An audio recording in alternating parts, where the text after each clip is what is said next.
भाई ध्यान करना जिसे आ गया वो आत्म साक्षात्कार कर लेता है, परमात्मा का अनुभव भी कर लेता है, शब्द धुन और शब्द के प्रकाश को भी देख लेता है। पर जिसे ध्यान करना आ गया है उसे, क्योंकि ध्यान वह बल है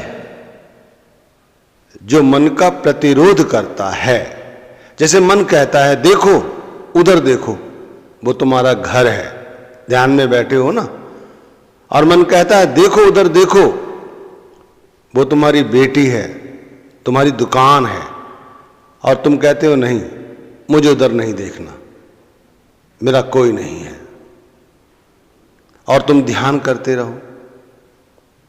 जैसे ही मन कुछ सूंघता है, मन कहता है देखो उधर देखो, उधर से ये सुगंध आ रही है, उधर देखो। तुम्हारा ध्यान कहता है मुझे उधर देखने की कोई जरूरत नहीं, क्योंकि मैं जानता हूं उधर कुछ नहीं है। मन फिर कहता है उधर देखो, देखो तुम्हारे पिता जो हैं वो मृत हैं, तुम्हारी स्त्री जो है वो बीमार है, तुम्हारे बच्चे जो हैं वो इस वक्त इस चरित्र को अपनाए हुए हैं। तुम उठो और चिंता करो, लेकिन तुम ध्यान में मग्न हो और कहते हो मुझे उधर ध्यान नहीं देना, और नहीं देते, क्योंकि हमारा ध्यान बन चुका है कि हमारी आत्मा ही सब कुछ है। अब जिसने अपने मन को एकाग्र करना सीख लिया भाई वो तो उस ओर नहीं जाएगा।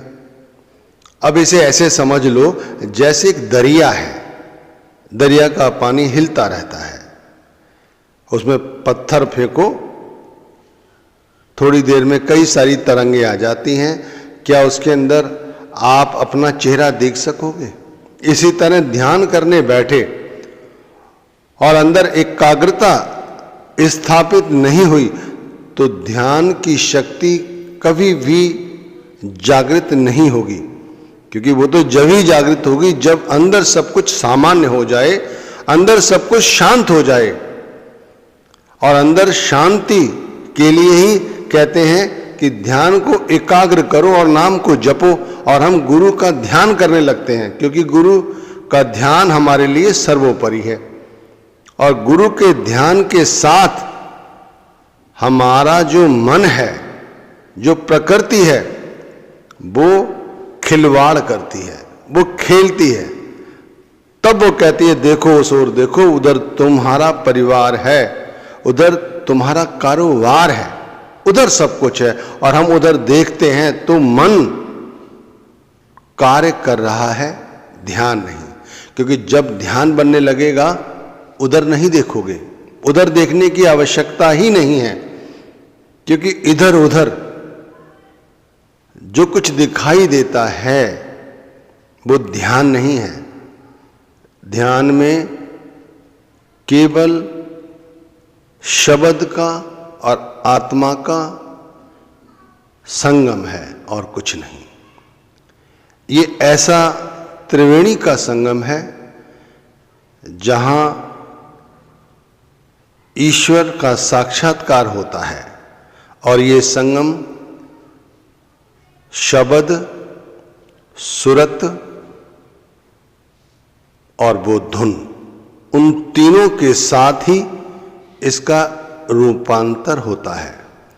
अब सुरत यानी हमारी आत्मा, शब्द यानी गुरु ईश्वर, और उसकी अनुभूति जिसे शब्द धुन कहो चाहे शब्द का प्रकाश कहो। तो ध्यान ऐसा बनाओ कि मन कितनी भी चाले चले लेकिन वो हमारे ऊपर हावी ना हो सके, वरना ध्यान तो करोड़ों लोग करते हैं, बनता कुछ नहीं। वाई से और आसानी से समझो, ध्यान को समाधि में उतारो। धारणा, ध्यान, समाधि, इन तीनों के साथ संयम जब तक ना आ जाए, जब तक मन जो बाहरी अनुभूति है उसको पूरी तरह से ना त्याग दे और अंतर ध्यान ना लग जाए, तब तक हमें ध्यान करते रहना है। अभ्यास में कभी कमी नहीं लानी है। आप इसे ऐसे समझ सकते हैं, हमारा जो ध्यान है वो बहिर्मुखी है और ध्यान शक्ति आती है ध्यान करने से, जो अंदर उतर कर ही हमें प्राप्त हो सकती है। जब अंदर एकांत और एकाग्रता आती है तब ध्यान पूर्ण होता है, तभी हमारे अंदर समाधि उतरती है और तभी हमारी उतरती हुई आत्मा समाधि में शब्द धुन और शब्द के प्रकाश का अनुभव करती है। तो इस तरह से हमें ध्यान करना है कि कुछ समय के लिए जब तक हम ध्यान करें, जो मन है, प्रकृति है, जो भी चालें चले उन्हें समझे, लेकिन उनका पीछा ना करें। वो कहे कि उस ओर देखो, नहीं देखना है। हठ योग नहीं करना है कि नहीं हमें नहीं देखना है। यहां पर विश्वास की जरूरत है। गुरु पर, परमात्मा पर विश्वास रखो, उन पर ध्यान बनाए रखो। ये ध्यान है। उधर ध्यान बनाओगे तो इधर ध्यान नहीं गिरेगा। उन पर ध्यान बनाए रहो। मन कहेगा कि उधर देखो, उधर तुम्हें ये परेशानी है, तुम्हें ये रोग लगा हुआ है, उसके बारे में चिंता करो। क्यों ध्यान कर रहे हो? वो कहता है दुकान खोलो, जाकर दुकान पर बैठो, ये चिंता करो। बच्चों की फीस देनी, ये चिंता करो। पत्नी की चिंता करो, पिता की चिंता करो, शरीर की चिंता करो, देश की चिंता करो। तुम्हें उधर की बजाय इधर ध्यान देना है। अंदर अंदर शांति में उतरना है, समाधि में उतरना है। जब उतरोगे तब पाओगे कि भाई यहां तो आनंद ही आनंद है, सुख ही सुख है। ये सुख धन दौलत से प्राप्त नहीं होता, ना ही सत्संग सुनने से प्राप्त होगा, ये ना ही पुस्तकों को पढ़ने से होगा। भाई जितना बाहरी ज्ञान इकट्ठा करते हो अच्छी बात है, लेकिन इसके लिए हमें अपने अंदर उतरना होगा, तब ध्यान शक्ति बनेगी, तब जाकर हमें कुछ मिलेगा। आप देखते हैं ना, बहुत से फोटोज देखते होंगे आप गौतम बुद्ध के, महाराज श्री शिव के, शंकर के, कि वो समाधि में लीन है। तो आपने देखा है ना, उनकी आंखें कितनी सहजता से बंद होती हैं और ऐसा लगता है उन्हें देखते रहो तो अंदर कितनी शांति आती है। केवल उन्हें देखने से ही अंदर शांति आती है।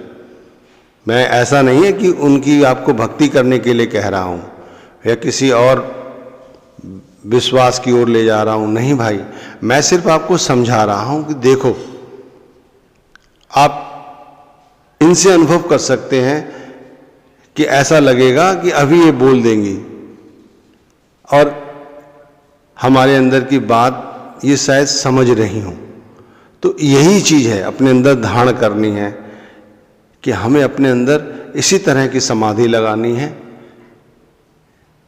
जिससे हमारा ख्याल संसार में फैलने की बजाय इकट्ठा हो जाए। जैसे दरिया का पानी एक पत्थर की किंगड़ी पड़ते ही वो चारों ओर फैल जाता है, ऐसे ही हमारे अंदर कोई ख्याल आए और वो चारों ओर फैल जाए, उसका पीछा करने लगे। ये करने की बजाय वो शांत चित्त बैठा रहे।